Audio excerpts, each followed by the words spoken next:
Shalom, shalom, que o Eterno abençoe a vida de todos. Aqui quem vos fala é o Cleiton, eu sou psicoterapeuta e atuo na área de dependência química e processos de autoconhecimento.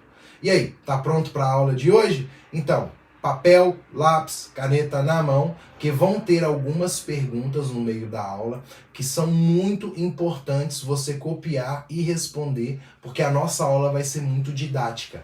Então, eu te peço agora neste momento, pega um caderno, caneta, lápis, borracha, para que você possa acompanhar comigo aqui a aula de hoje. Tamo junto? Então, bora pra aula!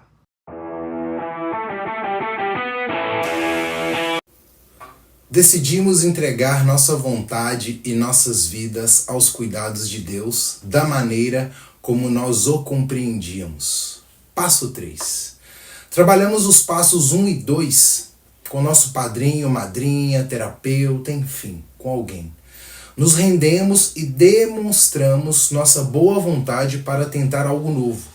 Isso nos alimentou com um forte sentimento de esperança, mas se não traduzirmos imediatamente nossa esperança em ação, ela desaparecerá e retornaremos ao ponto de partida. A ação de que precisamos é trabalhar o terceiro passo. A ação central no passo 3 é uma decisão.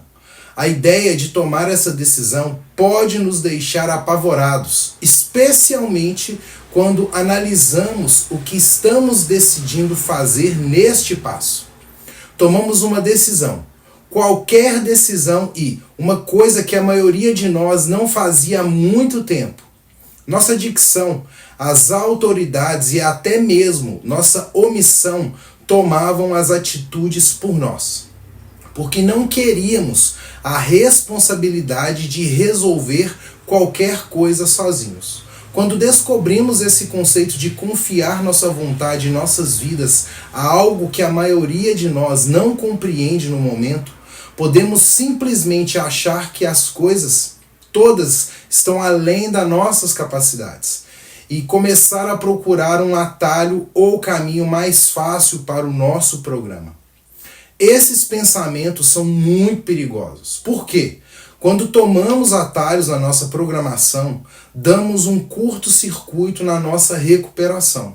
A decisão do terceiro passo pode ser grande demais para ser tomada em um único salto.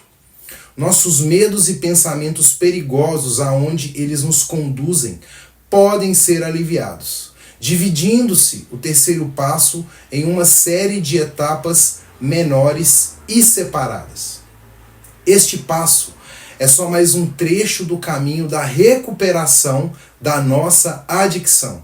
Tomar a decisão do terceiro passo não significa necessariamente que mudaremos completa e repentinamente todo o nosso modo de viver.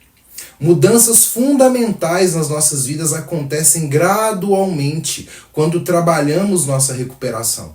E todas elas requerem nossa participação. Não devemos temer que este passo nos faça algo para o que não estejamos prontos ou de que não gostemos.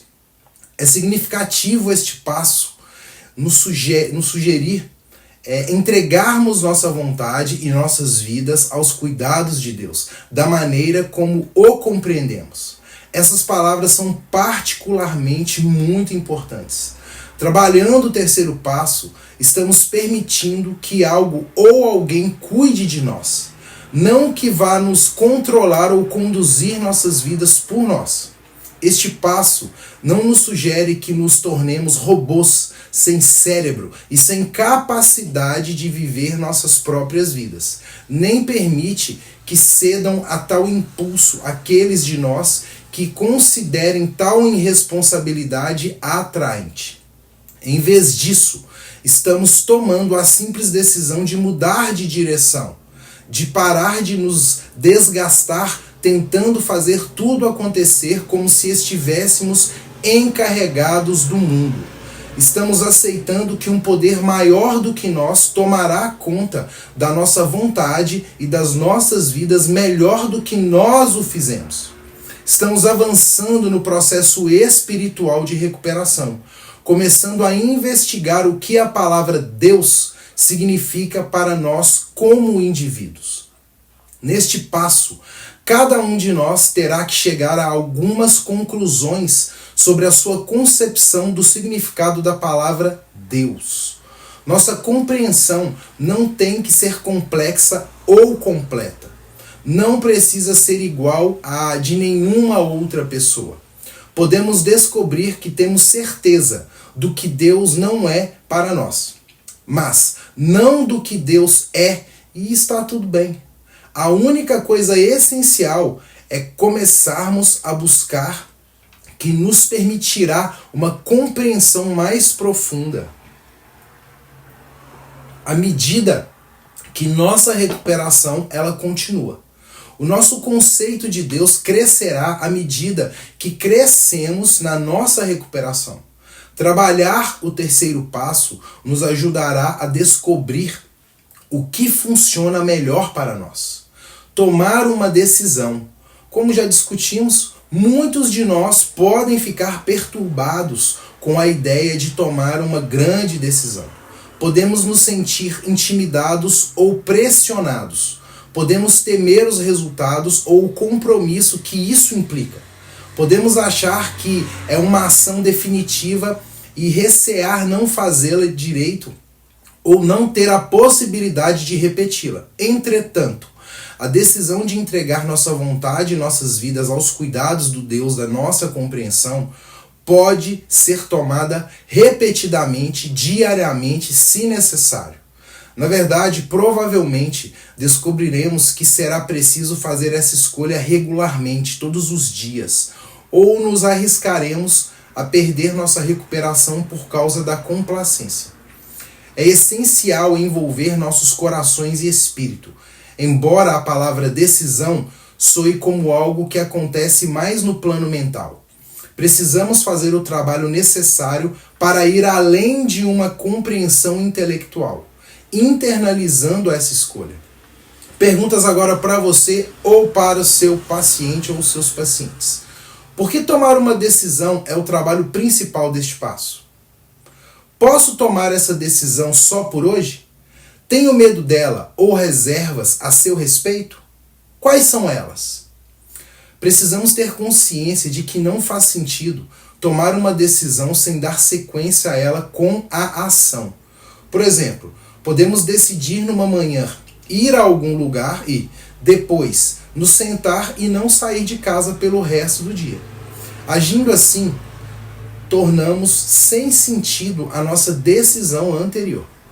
Na verdade, sem maior significado do que qualquer pensamento casual que possamos ter. Perguntas agora para você ou para os seus pacientes. Que atitudes tomei para dar sequência à minha recuperação? Quais áreas da minha vida são difíceis de entregar? Afinal, por que é importante que eu as entregue? Vamos falar sobre vontade própria aqui agora. Bom, o terceiro passo é crítico, porque agimos por vontade própria por muito tempo, abusando do nosso direito de fazer escolhas e tomar decisões. O que é exatamente a vontade própria? Às vezes é um total recolhimento e isolamento, núcleo da doença. Terminamos por viver uma existência muito solitária e autocentrada. Ela nos faz atuar excluindo qualquer consideração diferente daquilo que queremos. Ignoramos as necessidades e sentimentos dos outros. Atropelamos qualquer um que questione o nosso direito de fazer o que queremos. Tornamo-nos furacões invadindo a vida da família, amigos e até de estranhos, totalmente inconscientes do rastro de destruição que deixamos para trás. Se as circunstâncias não são do nosso agrado, tentamos mudá-las, usando qualquer meio necessário para atingir os nossos objetivos. Procuramos fazer a coisa do nosso jeito, a qualquer custo. Estamos tão ocupados perseguindo agressivamente os nossos impulsos que perdemos completamente o contato com a nossa consciência e com o poder superior. Para trabalhar este passo, cada um de nós precisa identificar as formas pelas quais agimos por vontade própria. Perguntas agora para você ou para os seus pacientes. De que forma agir por vontade própria? Quais foram meus motivos? Como minha vontade própria afetou minha vida? Como minha vontade própria afetou os outros? Entregar nossa vontade própria não significa que não possamos perseguir metas ou fazer mudanças nas nossas vidas e no mundo. Não significa aceitar passivamente injustiças contra nós ou contra as pessoas pelas quais somos responsáveis. Precisamos diferenciar a vontade própria destrutiva da ação construtiva. Perguntas agora para você ou para os seus pacientes. Perseguir minhas metas machucará alguém? Como?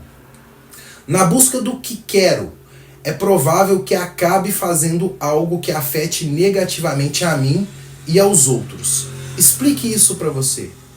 Terei que compreender alguns dos meus princípios para atingir essa meta? Por exemplo, terei de ser desonesto, cruel, desleal? Se somos novos no programa e estamos começando a trabalhar o passo 3, provavelmente nos perguntaremos qual é a vontade de Deus para nós, pensando que é isso que o passo nos pede para descobrir. Realmente, só focalizaremos nossa atenção na busca do conhecimento da vontade do nosso poder superior para nós no 11º passo. Mas é no 3º passo que iniciamos o processo que nos guiará até este ponto. A vontade de Deus para nós é algo que iremos conhecer aos poucos, conforme trabalharmos os passos. No momento, podemos chegar a algumas conclusões muito simples sobre a vontade do nosso poder superior em relação a nós, que nos servirão por simples sobre a vontade do nosso poder superior em relação a nós, que nos servirão por enquanto. É vontade de nosso poder superior que nos mantenhamos limpos. É vontade do nosso poder superior que façamos coisas que nos ajudarão a nos mantermos limpos, tais como ir às reuniões e falar regularmente com padrinho, madrinha, terapeuta, enfim, uma pessoa de confiança. Perguntas agora para você ou para os seus pacientes. Descreva as vezes em que minha vontade não foi suficiente. Por exemplo, eu não pude ficar limpo pela minha própria vontade. Qual é a diferença entre a minha vontade e a vontade de Deus? Em algum momento da minha recuperação, podemos perceber que, de certa forma, agimos movidos por teimosia, em vez de tentar ajustar nossa vontade à do poder superior. Isso acontece tão sutil e vagarosamente que mal nos damos conta. Parece que ficamos especialmente vulneráveis em relação à nossa teimosia, quando as coisas estão indo bem. Cruzamos a tênue linha que separa a humildade e honesta busca de objetivos da manipulação sutil dos resultados forçados. Percebemos estar indo um pouco longe demais numa discussão para convencer alguém de que estamos certos. Agarramo-nos excessivamente a algo. De repente, percebemos que não entramos em contato com padrinho, madrinha, terapeuta há algum tempo. Sentimos um desconforto silencioso, quase que inconsciente, que nos alertará para esse sutil desvio da nossa recuperação, se pararmos para observar. Perguntas agora para você ou para os seus pacientes. Houve momentos na minha vida, recuperação, quando eu sutilmente peguei de volta minha vontade e minha vida? O que me alertou para isso? O que fiz para me comprometer novamente com o 3º passo? O Deus da nossa compreensão. Antes de nos aprofundarmos no processo de entrega da nossa vontade e vida aos cuidados do Deus da nossa compreensão, devemos trabalhar a superação de crenças negativas ou preconceitos improdutivos que possamos ter a respeito da palavra Deus. Pergunta agora para você ou para os seus pacientes. A palavra ou o próprio conceito de Deus te traz algum desconforto? Qual é a fonte do seu desconforto? Alguma vez você acreditou que Deus fez acontecer coisas horríveis ou que estava te punindo? Quais foram essas situações? É sugerido compreendermos o poder superior como sendo amoroso, cuidadoso e maior do que nós mesmos. Estas simples diretrizes podem abranger tantas compreensões de Deus quanto forem aos membros dos companheiros. Elas não excluem ninguém. Se compreendermos a palavra Deus como sendo os princípios espirituais do programa, essas diretrizes servem. Se compreendermos a palavra Deus como sendo o poder da programação, elas também se aplicam. Se compreendermos a palavra Deus como sendo um poder pessoal ou um ser com o qual podemos nos comunicar, elas servem igualmente. É essencial que comecemos a explorar e desenvolver esse nosso entendimento. O padrinho ou a madrinha ou o terapeuta, ele pode ajudar imensamente nesse processo. Perguntas agora para você ou para os seus pacientes aqui. Qual é a sua opinião, a sua compreensão de um poder maior do que você mesmo hoje? De que forma o seu poder superior está atuando na sua vida? Por mais importante que seja descobrir o que o nosso poder superior significa para nós, mais ainda é desenvolver um relacionamento com ele, qualquer que seja a nossa compreensão a seu respeito. Podemos fazer isso de várias maneiras. Primeiro, precisamos nos comunicar de alguma maneira com o nosso poder superior. Alguns de nós chamam isso de oração, mas há quem dê outras denominações. Essa comunicação ela não precisa ser formal nem mesmo verbal. Segundo, precisamos estar abertos para perceber a comunicação do nosso poder superior. Isso pode ser feito prestando atenção em nossos sentimentos, tanto nas nossas reações, quanto no que está acontecendo interna e externamente. Também podemos criar uma rotina pessoal que nos ajuda a estabelecer uma conexão com o poder superior. Talvez o poder superior fale conosco ou nos ajude a ver a atitude certa a tomar, por intermédio dos nossos companheiros de programação. Terceiro, precisamos nos permitir ter sentimentos em relação ao Deus da nossa compreensão. Podemos ficar zangados, podemos sentir amor, podemos sentir medo, podemos nos sentir agradecidos. É correto partilhar toda a gama de emoções humanas com o nosso poder superior. Isso permite sentirmos-nos mais próximos do poder com o qual contamos e ajuda a desenvolver nossa confiança nele. Perguntas agora para você ou para os seus pacientes. Como eu me comunico com o meu poder superior? Como o meu poder superior se comunica comigo? Quais são meus sentimentos em relação ao meu poder superior?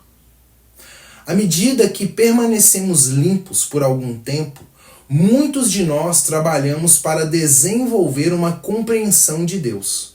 Essa conscientização crescente é um reflexo das suas experiências. Amadurecemos uma concepção de Deus que nos traga paz e serenidade. Confiamos no nosso poder superior e somos otimistas quanto à vida. Começamos a sentir que nossas vidas são tocadas por alguma coisa além do nosso entendimento e estamos satisfeitos e gratos por isso. Então, algo acontece e desafia tudo o que acreditamos saber sobre nosso poder superior, ou até mesmo nos faz duvidar da sua existência. Pode ser uma morte, uma injustiça ou uma perda. Seja o que for, nos faz sentir como se tivéssemos sido atacados pelas costas. Simplesmente não conseguimos entender. Estas são as ocasiões em que mais precisaremos do nosso poder superior, embora provavelmente estejamos nos afastando dele instintivamente. Nossa compreensão do poder superior está prestes a passar por uma mudança dramática. Devemos continuar buscando por ele, pedindo entendimento, ou pelo menos aceitação. Precisamos de forças para continuar. Com o tempo, restabeleceremos o nosso relacionamento com o poder superior, embora provavelmente em tempos e termos diferentes. Perguntas agora para você ou para os seus pacientes. Estou tendo dificuldade em relação à mudança de crença sobre a natureza do meu poder superior? Descreva isso. Minha concepção atual do poder superior ainda funciona? Como ela precisaria ser mudada? Enquanto nossa concepção de poder superior cresce e evolui, descobrimos que reagimos de formas diferentes aos acontecimentos das nossas vidas. Talvez sejamos capazes de encarar corajosamente as situações que costumavam encher de medo os nossos corações. Podemos lidar com frustrações mais eficazmente, sendo mais eficaz, ou nos tornarmos capazes de parar de pensar a respeito de uma situação antes de agir. Estaremos provavelmente mais calmos, menos compulsivos e mais aptos a enxergar para além do momento imediato. A entrega é significativa à sequência em que nos preparamos para entregar nossa vontade e nossas vidas aos cuidados de Deus, da maneira como nós o compreendemos. Muitos de nós descobrimos que realmente seguimos a ordem que está no passo. Primeiro, entregamos nossa vontade e, depois, gradualmente, a nossa vida. Parece-nos mais fácil entender a natureza destrutiva da nossa teimosia e ver que ela deve ser rendida. Consequentemente, é a primeira a ir. O mais difícil é captar a necessidade de entregar nossas vidas, assim como o processo desta rendição. Para nos sentirmos confortáveis ao permitir que nosso poder superior cuide das nossas vidas, teremos que desenvolver alguma confiança. Podemos não nos importar em entregar nossa adicção, mas queremos manter o controle do restante da nossa vida. Podemos confiar aos cuidados do nosso poder superior nossa vida profissional, mas não os nossos relacionamentos. Ou entregar aos cuidados do poder superior nossos sócios, mas não nossos filhos. Podemos passar aos cuidados do poder superior nossa segurança, mas não nossas finanças. Muitos de nós têm dificuldade de se entregar completamente. Acreditamos ter confiado ao nosso poder superior certas áreas das nossas vidas, mas buscamos o controle de volta imediatamente, na primeira vez em que sentimos medo, ou quando as coisas não acontecem da forma como achamos que deveriam acontecer. É necessário examinar o nosso progresso nessa entrega. Perguntas agora para você ou para os seus pacientes. O que significa para mim aos cuidados de? O que significa para mim entregar minha vontade e minha vida aos cuidados de um Deus da minha compreensão? Como minha vida poderá mudar se eu tomar a decisão de entregá-la aos cuidados do meu poder superior? Como eu permito que meu poder superior haja na minha vida? Como meu poder superior cuida da minha vontade e da minha vida? Houve momentos em que não fui capaz de abrir mão e confiar a Deus o resultado de uma situação específica? Descreva isso. Houve situações nas quais eu fui capaz de abrir mão e confiar a Deus o resultado? Descreva isso para você. Para entregar nossa vontade e nossas vidas aos cuidados do nosso poder superior, precisamos tomar uma atitude. Muitos acreditam que habitualmente funciona melhor fazer alguma declaração formal. Podemos usar a seguinte citação do nosso texto básico da literatura: tome minha vontade e minha vida, oriente-me na minha recuperação, mostre-me como viver. Isso parece captar a essência do terceiro passo para muitos de nós. De qualquer forma, certamente podemos nos sentir livres para encontrar nossas próprias palavras ou um modo mais informal de agir. Muitos acreditam que sempre que nos abstemos de usar ou aceitamos sugestões de nosso padrinho, madrinha ou terapeuta, estamos tomando uma atitude prática na nossa decisão de entregar a vontade e a vida aos cuidados do nosso poder superior. Perguntas agora para você ou para os seus pacientes. Como eu ajo para entregar? Existem palavras que eu digo regularmente? Quais são elas? Vamos falar sobre os princípios espirituais desse passo agora. Levando em consideração os princípios espirituais intrínsecos ao passo 3, primeiro vamos focalizar rendição e boa vontade. Depois nós vamos analisar como a esperança se traduz em fé e confiança. Finalmente veremos como o princípio do comprometimento está ligado ao terceiro passo. Achamos que é fácil praticar o princípio da rendição quando tudo caminha como gostaríamos. Realmente, quando as coisas vão bem, é mais provável que sejamos induzidos a acreditar que estamos no controle, o que não requer muita rendição. É essencial manter vivo nosso espírito o princípio da rendição aos cuidados do Deus da nossa compreensão, mesmo quando tudo vai bem. Perguntas agora para você ou para os seus pacientes. O que estou fazendo para reforçar a decisão de permitir que meu poder superior tome conta da minha vontade e da minha vida? Em que medida o terceiro passo me permite continuar o processo de rendição que eu desenvolvi nos passos 1 e 2? Normalmente, sentimos maior boa vontade logo após a rendição. A boa vontade, em geral, surge do desespero ou de uma luta pelo controle. Podemos, contudo, praticar este princípio antes que ele se torne necessário, possivelmente evitando alguma dor.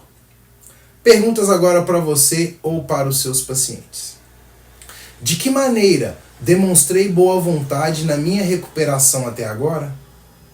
Estou lutando contra algum aspecto da minha recuperação? O que acho que vai acontecer se eu estiver disposto a deixar minha recuperação prevalecer nesta área da minha vida?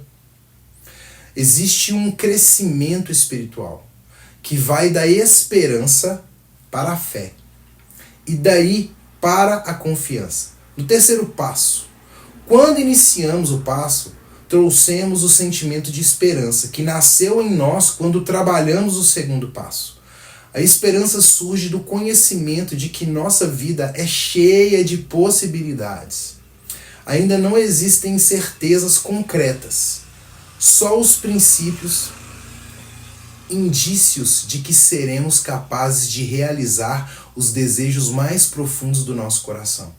Dúvidas persistem e desaparecem. Quando a esperança se transforma em fé, a fé nos conduz adiante para a ação. Realmente, se quisermos alcançar o que desejamos, devemos fazer o trabalho sugerido pelas pessoas em que acreditamos. A confiança ela surge depois da fé ter sido praticada. Provavelmente, fizemos um progresso significativo em direção à realização das nossas metas. Agora, temos provas de que podemos influenciar o curso da nossa vida através da ação positiva. Perguntas para você ou para os seus pacientes agora. Como a esperança, fé e confiança se tornaram forças positivas na minha vida? Que mais posso fazer para aplicar os princípios da esperança, fé e confiança na minha recuperação? Que provas tenho de que posso confiar plenamente na minha recuperação? O princípio do comprometimento é o ápice do processo espiritual do terceiro passo. Tomar a decisão de entregar repetidamente, mesmo quando isso não parece estar surtindo nenhum efeito positivo, é a essência deste passo. Podemos praticar o princípio espiritual do comprometimento, reafirmando nossa decisão regularmente e continuando a tomar atitudes que deem a ela substância e significado, por exemplo, trabalhando o restante dos passos. Perguntas agora para você ou para os seus pacientes. O que venho fazendo recentemente para demonstrar meu comprometimento com a recuperação e com o trabalho do programa? Por exemplo, tenho um encargo no serviço de NA ou AA? Concordei em apadrinhar ou amadrinhar um outro adicto em recuperação? Estou ajudando alguém? Tenho ido às reuniões, não importando como esteja me sentindo em relação a elas? Continuo trabalhando com meu padrinho, madrinho ou terapeuta, mesmo depois que ele ou ela me disse uma verdade desagradável ou me deu uma orientação que eu não quis seguir? E eu segui essa orientação? Bom, seguindo em frente aqui. Quando ficamos prontos para passar para o quarto passo, queremos ver o que ganhamos trabalhando o passo 3. Escreva sobre a sua compreensão do passo, enquanto nós nos preparamos para prosseguir. E isso nos ajuda a internalizar os princípios espirituais referentes a cada um deles. Perguntas para você ou para os seus pacientes aqui. Existe alguma reserva na sua decisão de entregar a sua vontade, a sua vida aos cuidados de Deus? Você sente que agora está pronto para entregar? De que forma a sua rendição no primeiro passo te ajuda no terceiro? O que você pretende fazer para pôr em prática a sua decisão? Como o trabalho dos passos restantes se encaixa nisso? Bom, concluímos nosso trabalho aqui do terceiro passo, obtendo uma melhora no nosso nível de liberdade. Se realmente fizemos este passo, estamos profundamente aliviados em perceber que o mundo vai continuar perfeitamente bem, sem a nossa intervenção. A responsabilidade de controlar tudo é uma carga enorme e estamos felizes em largá-la.